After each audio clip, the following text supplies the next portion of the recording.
Hey, hi, good morning everyone. Welcome to my YouTube channel Commerce की बातें. So this is part 2 of the chapter number 2.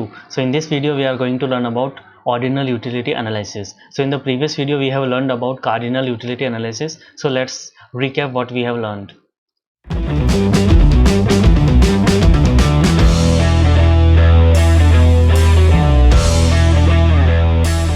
सो अपन ने पिछले video में ये पढ़ा था कि what is cardinal utility analysis. In cardinal utility analysis we assume that we can measure utility, so which is an unrealistic approach. So in it we learned about what is total utility, and then what is marginal utility, what is demand curve through law of demand. So now we are going to learn about ordinal utility analysis, and in this we will learn about indifference curve, indifference map, marginal rate of substitution, law of diminishing marginal rate of substitution, and many other concepts. So let's get started. So in ordinal utility analysis, this is an analysis which assumes that utility cannot be measured in number. So you can only rank a particular bundle vis-a-vis the another bundle on the basis of the utility which you think that you have gained from the consumption of that particular bundle. So and this is a realistic one also, because real life mein you can't measure ki what is the utility which you have derived from using this pen. Can you denote it कि कितना है ना utility in numbers आपको मिला? नहीं, you can not denote it. You can just you can just take an idea that the utility which you derive from the pen is higher than utility which you derive from the pencil, or utility which you derive from 5 pen is higher than utility which you will derive from 4 pens. So you can only rank the utility which is being derived, and this is the realistic one also. So in ordinal utility analysis, we will it says that the utility cannot be measured in quantity, and it can only be ranked. Okay, so now in order to understand this in a better way, we need to understand what is the indifference curve. Okay, so indifference curve के बारे में अपन पढ़ते हैं. So यहाँ पे ordinal utility analysis जब अपन पढ़ेंगे तो उसके अंदर अपन bundles assume करेंगे, और bundles के अंदर ये अपन ये assume करेंगे कि अपने पास एक जो goods होगा वो होगा mangoes, and जो दूसरा goods होगा आपका वो होगा mangoes, and दूसरा होगा bananas. Okay, so for example this is a y-axis, and this is x-axis. Okay, and here I am denoting mangoes, and here I am denoting bananas. So this is 1, this is 2, this is 3, 4, 5. 1, 2, 3, 4, 5. Okay,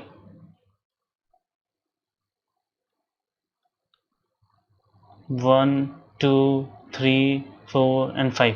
So let's assume कि जो पहला bundle है consumer के पास, वो bundle है around which contain 5 mangoes and 1 banana. Okay, so now in order to remain और to gain the same utility, उसको क्या करना पड़ेगा? अगर उसको एक बनाना ज़्यादा चाहिए तो उसको कुछ मैंगो सेक्रीफाइस करने पड़ेंगे, और वो सेक्रीफाइस नहीं करेगा तो उसकी यूटिलिटी इस बंडल से ज़्यादा हो जाएगी, सेम नहीं होगी. और अभी अपन पढ़ रहे हैं इंडिफरेंस कर्व. इंडिफरेंस कर्व का मतलब होता है कर्व विच कंटेन बंडल्स, वह curve which contains a curve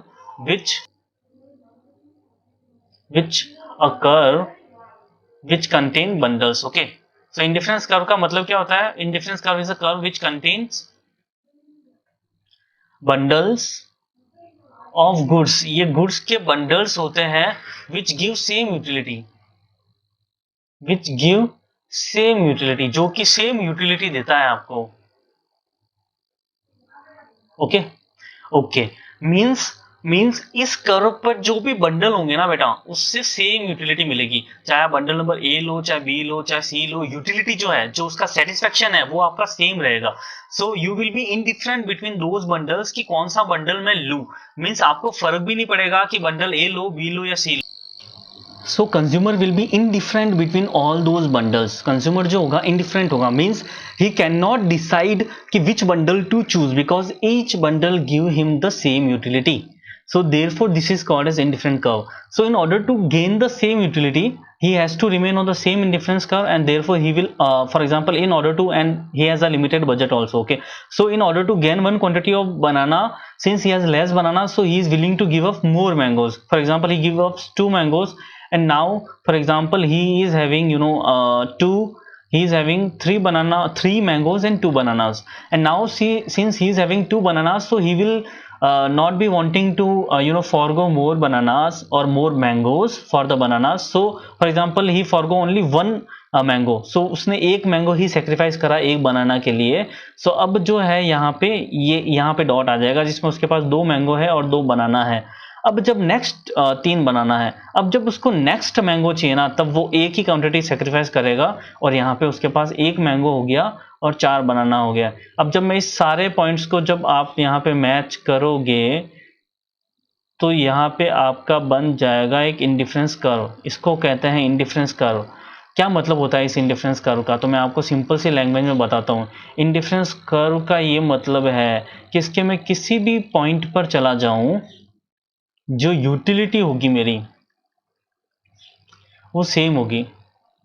ठीक है, आप इसके किसी भी पॉइंट पे चले जाओ, जो इसकी यूटिलिटी होगी वो आपकी हमेशा सेम होगी. So you will be indifferent to which point to choose और to which bundle to choose, because all of them will be give you the same utility. So this is called as indifference curve. So अब indifference curve की जो definition है वो अपन पढ़ लेते हैं notes में से. सो सबसे पहले ऑर्डिनल यूटिलिटी एनालिसिस के बारे में देख लेते हैं. सो डिमांड कर्व के बारे में अपन ने पढ़ लिया था पिछले क्लास में. डिमांड कर्व के बारे में अपन ने पढ़ लिया था. ठीक है, now we are going to learn about ordinal utility analysis, कि what is ordinal utility analysis. So ordinal utility analysis में अपन क्या देखने वाले हैं कि it assumes that satisfaction which is derived from consumption of bundle of goods and services by consumer can be ranked by them on the basis of satisfaction which is derived from on the basis of satisfaction which is being derived. जो satisfaction आपने लिया है उसके basis पे आप rank कर सकते हो. तो you can rank different bundles, तो you can rank different bundles on the basis of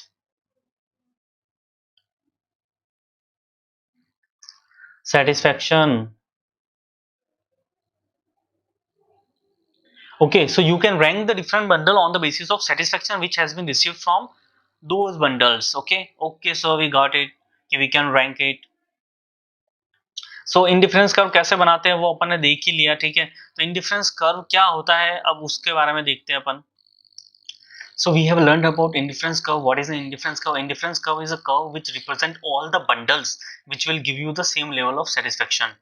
So यहाँ पे आप देखिए what is the indifference curve and why a consumer is indifferent on the different bundles. Indifference curve is the refers to graphical representation of various combination of two goods that provide the same level of satisfaction to the consumer, and the consumer is said to be indifferent on the different bundles because each point of bundles give the consumer equal utility. Why he is indifferent? Because each point gives equal utility. Such a curve joining all the points representing bundle among which the consumer is indifferent is known as indifference curve. उन सारे bundles को जब अपन join कर देंगे और उनसे जो है ना कर्व बनेगा उसको बोलेंगे अपन इंडिफरेंस कर्व. ठीक है, okay. All the points such as A B C and D which is lying on indifference curve provide the consumer with the same level of utility and same level of satisfaction. Okay, so what is marginal rate of solution, why indifference curve is a negative slope. ठीक है, तो marginal rate of solution का मतलब होता है कि जैसे यहाँ पे 5 मैंगोज थे, एक बनाना था, यहाँ पे 3 मैंगोज है और 2 बनाना है. सो ये जो 2 मैंगोज उसने जो है ना सेक्रीफाइस करे है ना for the purpose of one banana के लिए जो उसने 2 मैंगोज सेक्रीफाइस करे है, उस रेट को कहते हैं marginal rate of substitution. The rate at which he has substituted mangoes for the banana. Okay, so marginal rate of substitution is the rate at which consumer is willing to give up one commodity for an extra unit of other commodity without affecting the total satisfaction. because यहाँ पे total satisfaction same रहा था, ये सबसे important point है, without affecting the total satisfaction, because total satisfaction same रहना चाहिए. Okay, so between two goods assume mangoes and bananas, it is clear that when a consumer gets one more banana, she has to forgo some mangoes so that her total utility remains the same and she remains on the same indifference curve. क्योंकि ये indifference curve है ना, एक indifference curve है और यहाँ पे 5 mangoes है और एक बनाना है, और अगर 5 ही मैंगो रहेंगे और 2 है ना बनाना रह जाएंगे तो 5 and 2, तो वो पॉइंट यहाँ आ जाएगा और एक नया इंडिफरेंस कर्व बन जाएगा. तो ये इंडिफरेंस कर्व 1, ये indifference curve 2. So same indifference curve पे रहने के लिए उसको क्या करना पड़ेगा, she has to forgo mangoes and to get the bananas. Okay, and therefore indifference curve slopes downward and has a negative slopes. उस वजह से क्या होता है कि मैंगोज की क्वांटिटी गिरती है। अब क्योंकि मैंगोज वाई एक्सिस पे है और क्वांटिटी गिरेगी तो कर्व नीचे की तरफ जाएगा, लेकिन क्योंकि यहाँ पे साथ में बनाना भी बढ़ रहे हैं, इसलिए स्ट्रिप पर नहीं जाते हुए फ्लैटर हो जाता है। तो ये ऐसे ऐसे हो जाता है बिकॉज बनाना भी बढ़ रहे हैं। तो मैंगो गिर रहा है इसलिए नीचे जा रहा है, बनाना बढ़ रहे हैं इसलिए कॉन्वेक्स हो जा रहा है। ठीक है, सो मार्जिनल रेट ऑफ सब्स्टिट्यूशन की वजह से क्या होता है, ये नीचे गिरता है, डाउनवर्ड स्लोप होता है। Okay, so the amount of mangoes that the consumer has, to forgo in order to get an additional banana, in order to get the additional banana or her total utility remain the same is called as marginal rate of substitution. तो उसको अपन बोलेंगे marginal rate of substitution. So okay, in other words, marginal rate of substitution is simply the rate at which consumer will substitute mangoes for bananas. Okay, so that her total utility remain constant. So अपन ने ये देख लिया कि marginal rate of substitution क्या होता है. Okay, so marginal rate of substitution is the rate at which the consumer will substitute mangoes for bananas. He will substitute mangoes for bananas. Okay, सो उसको mango substitute करने हैं bananas के लिए, तो जिस रेट से वो करेगा ना उसको कहेंगे मार्जिनल रेट ऑफ सब्स्टिट्यूशन। अब जैसे आपने पिछले एग्जांपल में देखा था कि पहले उसने 3 है ना फॉगो करे थे, फिर 2 करा, फिर 1 करा, तो 3 से 2 गिरा, 2 से 1 गिरा। तो इस तरीके से जो मार्जिनल रेट ऑफ सब्स्टिट्यूशन होता है वो डिमिनिशिंग होता है बेटा। ओके, क्यों होता है डिमिनिशिंग? सिंपल सी बात है, आपके पास एक चीज है, ठीक है, for example you have a pen, और अगर आपसे कोई बोले कि दूसरा पेन लो, ठीक है, तो चलो आप ले लोगे एक बार के लिए, और वो बोले 3 है ना आपको इरेजर देने पड़ेगा, आप दे दोगे, एक पेन ले लोगे। लेकिन वो बोले तीसरा पेन लो और 3 इरेजर दो, आप कहोगे नहीं यार, I already have the enough pen, I don't need enough pen. वो बोलेगा चलो 3 नहीं, चलो 2 दे दो, 2 इरेजर के बदले है ना तुम तीसरा पेन ले लो, तो वो 2 इरेजर दे देगा और तीसरा पेन ले लेगा। फिर बोलेगा उसको चौथा पेन लो, तो वो कहेगा I already have 3 pens, why I will take 4 pen. Okay, so he already has 3 pen, why he will take 4th pen? Okay, so for that he will say that चलो इस बार एक इरेजर ही दे दो, मैं चौथा pen दे दूंगा।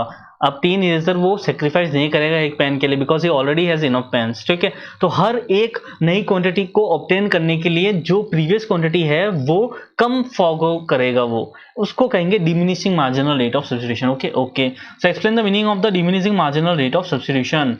So what is the meaning of the diminishing marginal rate of substitution with help of example? So हम इसको एक एग्जाम्पल के थ्रू देखते हैं। ठीक है, so marginal rate of substitution is the rate,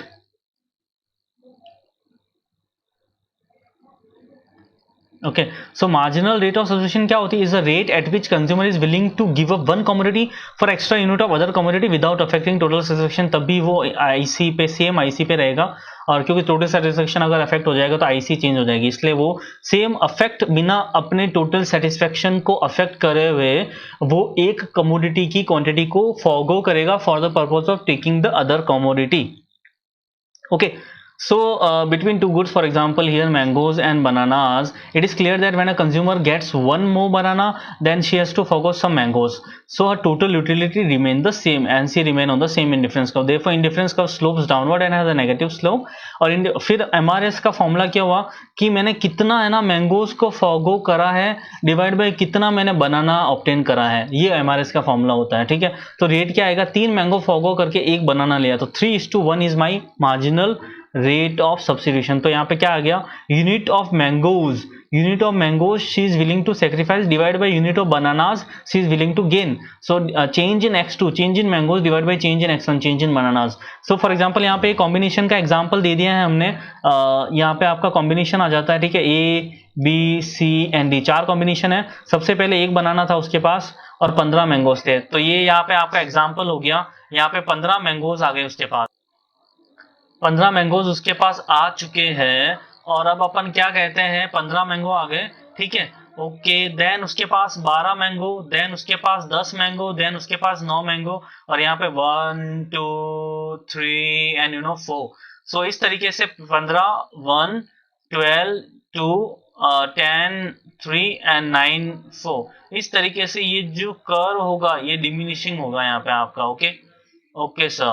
sir जब आप इसको ग्राफ पे प्लॉट करोगे ना तो आपका ये कर्व इस तरीके से डिमिनिशिंग आएगा। तो बेटा सबसे पहले उसने क्या करा, सबसे पहले इसने तीन है ना, उसने सबसे पहले तीन, यहाँ पे तीन मैंगोज को सेक्रीफाइस करा और उसको एक बनाना मिला। बनाना हमेशा उसको एक ही ज्यादा मिलेगा, ठीक है। उसने यहाँ पे दो मैंगोज को सेक्रीफाइस करा और यहाँ पे एक मैंगो को सेक्रीफाइस करा। इस तरीके से the quantity of the mangoes which he sacrificing in order to gain bananas is decreasing with each additional unit of quantities of bananas.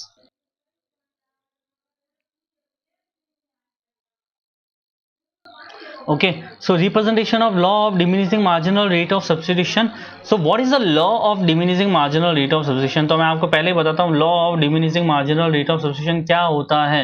So the marginal rate of substitution at which he is sacrificing mangoes for getting additional unit of bananas is decreasing with each additional unit of bananas, and that decrease in the mangoes is known as diminishing marginal rate of substitution. Okay, so as we increase the quantities of bananas, the quantities of mangoes sacrificed for each additional bananas है तीन से दो हो गया, दो से एक हो गया. So it decreases, in other words MRS diminishes with increase in the number of bananas.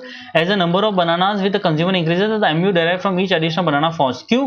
क्योंकि जो पहले से ही उसके पास बनाना आ चुके हैं, उसके पास पहले से ही बनाना आ चुके हैं, अब जो उसकी मार्जिनल यूटिलिटी है वो कम हो रही है. अब क्या हुआ, मार्जिनल यूटिलिटी ऑफ बनानास जो है वो कम हो रही है धीरे धीरे, और मार्जिनल यूटिलिटीज ऑफ मैंगोज जो है, मार्जिनल यूटिलिटी ऑफ मैंगोज जो है वो क्या हो रही है, बढ़ रही है, बिकॉज वो मैंगो सेक्रीफाइस कर रहा है. इस वजह से वो कम मैंगो सेक्रीफाइस करेगा सेम यूनिट ऑफ बनानास के लिए, ठीक है. So with increase in the number of bananas, ठीक है, similarly with the fall in the quantities of mangoes the marginal utility derived from the bananas increases. With fall in quantities of mangoes, mangoes की quantity जब fall होगी तो जो marginal utility है वो increase होगी. जैसे मैंने आपको यहाँ पे बोला, जैसे ही मैंगोज की क्वांटिटी फॉल होगी तो मार्जिनल यूटिलिटी जो है वो इंक्रीज होगी. जैसे ही बनानास की क्वांटिटी इंक्रीज होगी तो उसकी जो मार्जिनल यूटिलिटी है वो डिक्रीज होगी. Okay, so with increase in the number of bananas, the marginal utility will decrease and the customer will feel inclination to sacrifice small and small quantities of mangoes. तो ये सोचेगा अब यार मेरे पास पहले से ही बनाना आ चुके हैं, अब मैं कम से कम क्वांटिटीज ऑफ मैंगोज को सेक्रीफाइस करूंगा, ठीक है. So this tendency for MRS to fall with increase in quantity of banana is known as law of diminishing marginal rate of substitution, ठीक है. So going from point number A to B, the consumer sacrifice three mangoes, पहले तीन sacrifice करता है, फिर दो sacrifice करता है, फिर एक सेक्रीफाइस करता है. सो ये क्लियर है कि customer sacrifice smaller and smaller quantities of mangoes for each additional banana. हर एक एडिशनल बनाने के लिए वो कम से कम क्वांटिटीज सेक्रीफाइस करेगा, बिकॉज जो मार्जिनल यूटिलिटी है बनानास की, क्योंकि उसको ज्यादा मिल रहा है बनाना, तो वो कम होती जा रही है, और क्योंकि मैंगोज वो सेक्रीफाइस कर रहा तो वो मार्जिनल यूटिलिटी बढ़ती जा रही है उसकी, इसलिए वो कम से कम मैंगोज को सेक्रीफाइस करेगा. इस टेंडेंसी को कहते हैं law of diminishing marginal rate of substitution. So अब आता है कि इंडिफरेंस कर्व जो आपका होता है, why indifference curve is convex to the origin, because of law of diminishing marginal rate of substitution. Law of diminishing marginal rate of substitution की वजह से आपका जो इंडिफरेंस कर्व है वो कॉन्वेक्स होता है टू द ओरिजिन. कॉन्वेक्स का मतलब क्या होता है, क्योंकि ज्यादा सेक्रीफाइस करेगा कम पाएगा, ज्यादा कम सेक्रीफाइस करेगा थोड़ा कम, और कम सेक्रीफाइस करेगा और कम, और कम सेक्रीफाइस और कम. तो इस वजह से क्या होता है बेटा, जो आपका कर्व होता है ना वो कॉन्वेक्स हो जाता है. तो आपने है ना 10th में पढ़ा होगा convex curve and concave curve, कि ये वाला पार्ट कॉन्केव है और ये वाला पार्ट कॉन्वेक्स है यहाँ पे, ठीक है. इन दोनों का मतलब क्या होता है, तो अगर आपको नहीं पता तो please go and read the science what is convex curve and what is concave curve. I am not going to teach it here, बस ये समझ लो कि अगर आपका ये आपका एक चार्ट हो गया, और अगर आपका कर्व इस तरीके से है तो ये है ना ओरिजिन से आप यहाँ पे बोल सकते हो कि ये कॉन्वेक्स है. ओके,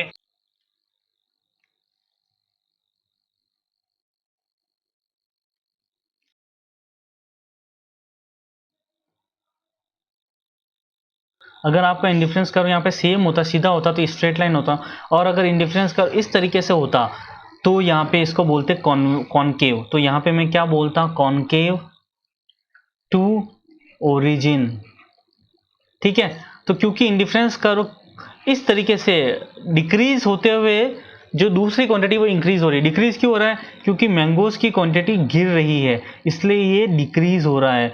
अब ऐसे डिक्रीज होता, अगर है ना देखो सिंपल सी बात है, अगर आपका जो बनाना है,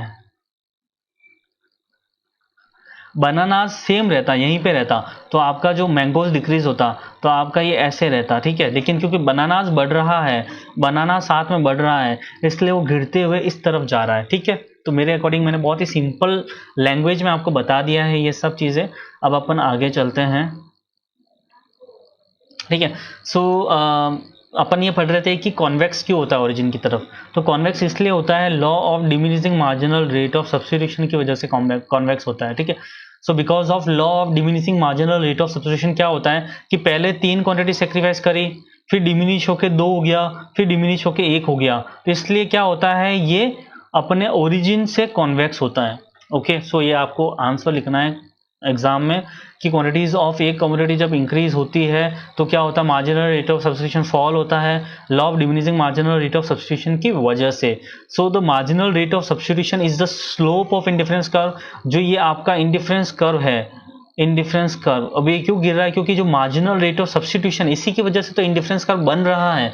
तो इस वजह से एमआरएस जो है वो आपका स्लोप है, स्लोप है आपके इंडिफरेंस कर्व का। MRS is the slope of indifference curve. और जब स्लोप गिरेगा, जब मार्जिनल रेट ऑफ सब्स्टिट्यूशन गिरेगा, तो एक पर्टिकुलर कर्व भी गिरता है। Whenever a slope of particular curve fall, that particular curve also fall, ठीक है। सो इस एग्जांपल में आप देख सकते हो कि पहले आपके यहाँ पे तीन सेक्रीफाइस करा था, फिर 2 सेक्रीफाइस करा, फिर 1 सेक्रीफाइस करा, और इस वजह से law of diminishing marginal rate of substitution के गिरने की वजह से आपका जो है इंडिफरेंस कर्व कॉन्वेक्स हो गया to the origin. Okay okay sir. So अब आप ये बताओ कि आपका इंडिफरेंस कर्व कभी स्ट्रेट हो सकता है क्या, या कभी कॉन्केव हो सकता है क्या? बिल्कुल हो सकता है। स्ट्रेट कब होगा, अगर सेम क्वांटिटी हर बार सेक्रीफाइस करे तो स्ट्रेट होगा, और कॉन्केव कब होगा, तब ज्यादा क्वांटिटी है ना सेक्रीफाइस करे, तब कॉन्केव होगा, ठीक है सर, हम समझ गए। अब इसको बताओ आप किस तरीके से अपने बुक्स में दिया हुआ है। तो एक बात बताओ बेटा कि है ना, यहाँ पे आपका जो मार्जिनल रेट ऑफ सब्स्टिट्यूशन है वो सेम कब रहेगा, मतलब वो सेम क्वांटिटी कब सेक्रीफाइस करेगा, जब वो परफेक्ट सब्स्टिट्यूट हो। अब सब परफेक्ट सब्स्टिट्यूट क्या होता है ये देखो, what do you mean by perfect substitute? जो एक दूसरे के इतने परफेक्ट है कि मैं एक चीज के अलावा दूसरी चीज यूज करूं तो कोई फर्क नहीं पड़ेगा। अगर मैं ब्लैक पेन की जगह दूसरे ब्रांड का ब्लैक पेन यूज कर लूं तो कोई फर्क नहीं पड़ेगा ज्यादा।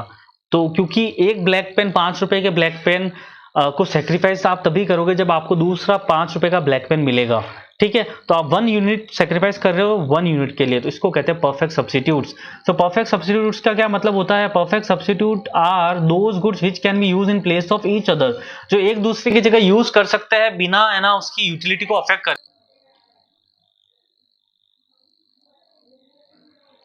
तो बेटा अपन क्या पढ़ रहे हैं कि what do you mean by perfect substitutes? Perfect substitutes are the good which can be used in place of each other and provide exactly the same level of utility, ठीक है।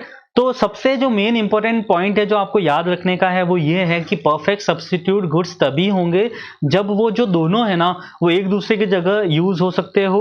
फॉर एग्जांपल एक pen की जगह दूसरा pen use हो सकता है, ऐसा नहीं कि मैं पेंसिल नहीं बोल रहा, मैं एक पेन की जगह दूसरा पेन ही बोल रहा हूं। तो वो एक दूसरे के परफेक्ट सब्स्टिट्यूट्स है, बिकॉज एक की जगह दूसरा यूज हो सकता है, बिकॉज दोनों same level of utility provide करते हैं। उन गुड्स को अपन बोलेंगे perfect substitute. Okay okay sir. तो अब आप आ जाओ कि कैन इंडिफरेंस कर्व भी स्ट्रेट लाइन? क्या इंडिफरेंस कर्व एक स्ट्रेट लाइन हो सकती है और कॉन्केव हो सकती है to the origin? Please state with example. तो ये आपके एग्जाम का ही क्वेश्चन है कि can indifference curve be a straight line? तो या indifference curve can be a straight line also. So इसको अपन समझते हैं। So it may be mention that law of diminishing marginal rate of substitution, okay, it may be mentioned that law of diminishing marginal rate of substitution cause an indifference curve to convex। तो ये तो अपने को पता है कि law of diminishing marginal rate of substitution मतलब 3 mangoes पहले सेक्रीफाइस करे, फिर दूसरा मैंगो सेक्रीफाइस करा, फिर 1 मैंगो सेक्रीफाइस करा, तो ये जो डिमिनिशिंग जो है मेरा मार्जिनल रेट ऑफ सब्स्टिट्यूशन, इसकी वजह से आपका जो इंडिफरेंस कर्व है वो कॉन्वेक्स होता है टू द ओरिजिन। तो सर ये तो हमने पढ़ लिया, बार बार मत पढ़वाओ। Okay, got it. So it may be mentioned that law of diminishing marginal rate of substitution causes an indifference curve to convex to the origin। So this is the most common shape of the indifference curve। indifference curve mainly क्या होता है mainly indifference curve, अगर आपको question में पूछे कि mainly indifference curve किस type का रहता है, तो मेनली कॉन्वेक्स ही रहता है। व्हाई? बिकॉज कंज्यूमर को जब भी एक क्वांटिटी एक गुड्स की ज्यादा मिलेगी तो उसकी मार्जिनल यूटिलिटी कम हो जाएगी, उस वजह से वो कम सेक्रीफाइस करेगा हर एक नए यूनिट के साथ में। इस वजह से marginal rate of substitution generally decrease ही होता है। बट कुछ एक्सेप्शन केसेस में like substitute goods, perfect substitute goods, उस केस में क्या होता है कि क्योंकि वो गुड्स बहुत ज्यादा परफेक्टली सब्स्टिट्यूट है तो वहां पे जो मार्जिनल रेट ऑफ सब्स्टिट्यूशन है वो सेम ही रहता है। उस वजह से क्या होता है, आपका कर्व सीधा होता है। But in case of the goods being perfect substitute, अगर आपके गुड्स परफेक्ट सब्स्टिट्यूट है, the marginal rate of substitution does not diminishing, आपका जो मार्जिनल रेट ऑफ सब्स्टिट्यूशन है वो कभी डिमिनिश नहीं होता है, it remain the same. Marginal rate of substitution is always the same. And for example 5 rupees का नोट है आपके पास, ठीक है, तो मैं एग्जांपल देता हूँ, एक आपके पास 5 रुपए का नोट है, एक आपके पास 5 रुपए का कॉइन है। अगर आपको कोई बोलेगा आपके पास ये 1 है, आपके पास ये 5 है, ठीक है, आपको कोई बोलेगा कि मैं आपको एक नोट देता हूं और एडिशनल एक नोट देता हूं, तो क्या आप 2 कॉइन दे दोगे मेरे को? वो आप कहोगे पागल है क्या, वैल्यू तो 5 रुपए ही है ना, तो मैं 10 रुपए कैसे दे दूं तेरे को 5 रुपए गेन करने के लिए? तो वो देगा वापस 5 रुपए ही, वापस कोई 5 रुपए का नोट देगा तो 5 रुपए का कॉइन ही देगा। तो इस तरीके से हमेशा मार्जिनल रेट ऑफ सब्स्टिट्यूशन जो होगी इसमें 1:1 ही होगी। सो फॉर एग्जांपल 1 to 2 तो 8 to 7, 2 to 3 तो यहाँ पे 1 का चेंज है, यहाँ पे भी 1 का चेंज है, यहाँ पे भी 1 का चेंज है, यहाँ पे भी 1 1 1, तो यहाँ पे हमेशा मार्जिनल रेट ऑफ जो सब्स्टिट्यूशन होने वाली है, change in quantity of mangoes divide by change in quantities of banana, मतलब change in quantities of goods जो आप फॉरगो कर रहे हो divide by change in quantity of goods जो आप रिसीव कर रहे हो, ये जो दोनों चीजें हैं इनसे जो आप मार्जिनल रेट ऑफ सब्स्टिट्यूशन निकालते हो ये हमेशा ही 1:1 होने वाला है in case of perfect substitutes. Okay okay sir, तो यहाँ पे आप पूरा ये ज्ञान पढ़ लेना, आपके एग्जाम में आए तो ये लिखना है आपको, ठीक है। अब आप ये बताओ, यहाँ पे देखो हमेशा सेम 1:1 ही रही है आपकी मार्जिनल रेट ऑफ सब्स्टिट्यूशन, हमेशा 1:1 है। इस वजह से आपका जो इंडिफरेंस कर्व है वो एक सीधा लाइन है, it is not convex to the origin, convex to the origin नहीं है, ठीक है ठीक है। अब अगर है ना consumer give more quantity of one goods to obtain the quantity of other goods, अगर कंज्यूमर ज्यादा देता है एक की quantity in order to obtain the other quantity, तो वहां पे है ना कॉन्केव हो सकता है, कॉन्केव हो सकता है अगर रेशियो ऐसा हो, अगर रेशियो इस तरीके का हो तो आपका कर्व कॉन्केव हो सकता है। आपके एग्जाम पॉइंट्स के लिए वो इंपॉर्टेंट नहीं है इसलिए मैं आपको नहीं करवा रहा हूं, लेकिन आपका नॉलेज होना जरूरी है इसलिए मैंने आपको बता दिया। अब आता है व्हाट इज मोनोटोनिक प्रेफरेंसेस। तो अपन ने इंडिफरेंस कर्व पढ़ा, अपन ने मार्जिनल रेट ऑफ सब्स्टिट्यूशन पढ़ा, अपन ने ये कॉन्वेक्स क्यों होता है वो पढ़ा, अपन ने law of diminishing marginal rate of substitution पढ़ा। अब अपन पढ़ेंगे कि what is indifference map, indifference map क्या होता है, और अपन पढ़ने वाले हैं characteristic of indifference curve, indifference curve की कैरेक्टरिस्टिक क्या होती है। अब बेटा अपन ये पढ़ने वाले हैं कि मोनोटोनिक प्रेफरेंसेस क्या होती है। तो देखो सिंपल सी बात है, अगर एक रेशनल कंज्यूमर खड़ा है आपके पास में, उसको बोला जाए कि एक टोकरी है उसके अंदर है ना 5 मैंगोज है आपके पास, और है ना 2 बनानाज है, आप डायग्राम के ऊपर मत जाना, ठीक है। तो 5 तो मैंगोज है और 2 बनानाज है, और बोला जाए एक और टोकरी है जिसके अंदर 6 मैंगोज है और 2 बनानाज है, जिसके अंदर 6 मैंगोज है और 2 बनानाज है, एंड पैसे दोनों के सेम है, मनी यहाँ पे अपन कंसीडर नहीं कर रहे हैं कि मनी क्या है, पैसे दोनों के सेम है, तो व्हाट ही विल कंसीडर, आप बताओ बेटा वो क्या कंसीडर करेगा, क्या बाई करेगा, आप ये बताओ। ऑब्वियसली वो यही बाई करेगा। क्यों बाई करेगा? Because a rational consumer is always suppose that he will by a bundle which will contain at least one commodity which is more in number and other commodity is same. For example other commodity बनाना वो same है, but जो mangoes है वो at least 1 ज्यादा है, तो वो आपको ज्यादा है ना सेटिस्फेक्शन देगा, क्योंकि ज्यादा क्वांटिटी है ज्यादा यूटिलिटी मिलेगी, टोटल यूटिलिटी आपकी ज्यादा होगी, तो इस वजह से उसका ज्यादा सेटिस्फेक्शन होगा, और उसी वजह से क्या होगा, वो ज्यादा उसी चीज को प्रीफर करेगा, उसको बोलते हैं monotonic preferences. Preferences in which he will choose a bundle which will contain at least one commodity more and same of the other commodity. So इसका definition अपन पढ़ लेते हैं। ओके सो इसका डेफिनेशन क्या बोलता है? सो ये बोलता है कि the consumer preferences are assume to be such that between any two bundle x1 and x2 and y1 and y2, if x1 and x2 has at least one of the goods more, उसके पास कम से कम जो एक goods है, जो एक goods है उसके पास वो ज्यादा है, and other is same, no less of other, no less of other goods compared to y1 and the consumer prefer x1 x2, तो consumer हमेशा x1 x2 prefer करेगा because that has more quantity and that will give more utility to that particular person. तो इसको कहते हैं thus the consumer preferences are said to be monotonic if and only if between any two bundle the consumer prefers the bundle which has more of at least one of the goods and no less of others. तो more of at least one of the goods and no less of others, so then consumer preferences are said to be monotonic, और इस वजह से हमेशा वो higher indifference curve को prefer करेगा. So अब अपन चलते हैं what is indifference map. Indifference map किसको कहते हैं? ठीक है, so what is indifference map. Indifference map.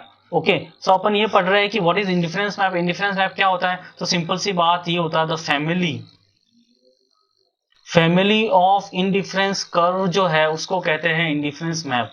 The family of indifference curve is known as indifference map. Okay, या इसको कह सकते हैं सेट ऑफ इंडिफरेंस कर्व. मतलब ये आपका एक है ना, ये आपका चार्ट है, ग्राफ है, इसमें इंडिफरेंस कर्व 1 हो गया, इंडिफरेंस कर्व 2 हो गया, और आपका ये इंडिफरेंस कर्व 3 हो गया. ठीक है, तो यहाँ पे ये बंडल ऑफ 3 इंडिफरेंस कर्व हो गया. हर एक इंडिफरेंस कर्व पे अलग अलग बंडल ऑफ गुड्स है और अलग अलग लेवल का सेटिस्फेक्शन देता है. ये जो इंडिफरेंस कर्व है आपका वो आपको सेम लेवल ऑफ सेटिस्फेक्शन देता है. ये जो इंडिफरेंस कर्व है वो आपको सेम लेवल ऑफ सेटिस्फेक्शन देता है. ये अलग लेवल ऑफ सेटिस्फेक्शन देता है, ये उससे भी ज्यादा हाई लेवल ऑफ सेटिस्फेक्शन देता है. So a family of the indifference curve is known as indifference map, or you can say a set of indifference curve is known as indifference map. So इसकी अपन example या definition पढ़ लेते हैं. Okay, what is the indifference map. तो आप ये पूछोगे कि what is the indifference map. Indifference map क्या होता है? So set of indifference curve is called as indifference map. Okay, so ये इंडिफरेंस कर्व 1 हो गया, ये इंडिफरेंस कर्व 2 हो गया, ये इंडिफरेंस कर्व 3 हो गया. सो यहाँ पे 3 अलग अलग इंडिफरेंस कर्व हो गए, और इन इंडिफरेंस कर्व के सेट को क्या बोलेंगे? इंडिफरेंस मैप बोलेंगे. Okay, the consumer preferences over all the bundles can be represented by a family of indifference curve. ठीक है, तो फैमिली ऑफ इंडिफरेंस कर्व को इंडिफरेंस मैप बोलते हैं. This is called as indifference map of the consumer. This is called as indifference map of the consumer. All the points on indifference curve represent bundle which are considered indifferent by the consumer. एक indifference curve पे जो भी bundle हो गए उन पे consumer indifferent होगा because same level of satisfaction वो देंगे.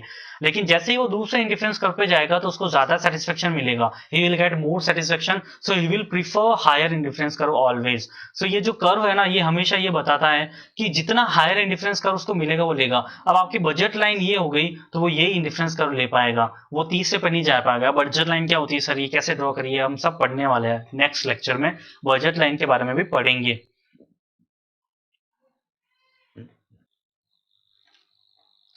Okay, so monotonicity preference implies that between any two indifference curve, monotonic preferences क्या बोलता है कि between any two indifference curve, अगर आपके पास दो indifference curve है ना बेटा,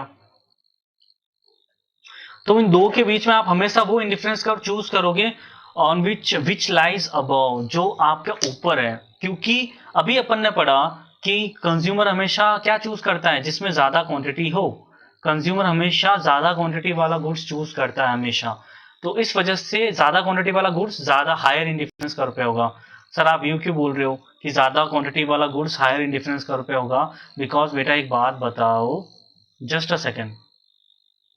ठीक है, फॉर एग्जाम्पल ये मैंगोज है, मैंगोज 10 हो गए तीनों में. ठीक है, ये इंडिफरेंस कर्व फर्स्ट, ये 1, ये इंडिफरेंस कर्व सेकंड, ये 2, ये इंडिफरेंस कर्व 3, ये 3 बनानास. ठीक है, सो इंडिफरेंस कर्व 1 पे मैंगोज कितने हो गए? ये यहाँ पे 10 मैंगोज है, तो इंडिफरेंस कर्व 1 पे मैंगोज हो गए 10, बनाना हो गया 1. इंडिफरेंस कर्व 2 पे मैंगोज हो गए 10, बनाना हो गया 2.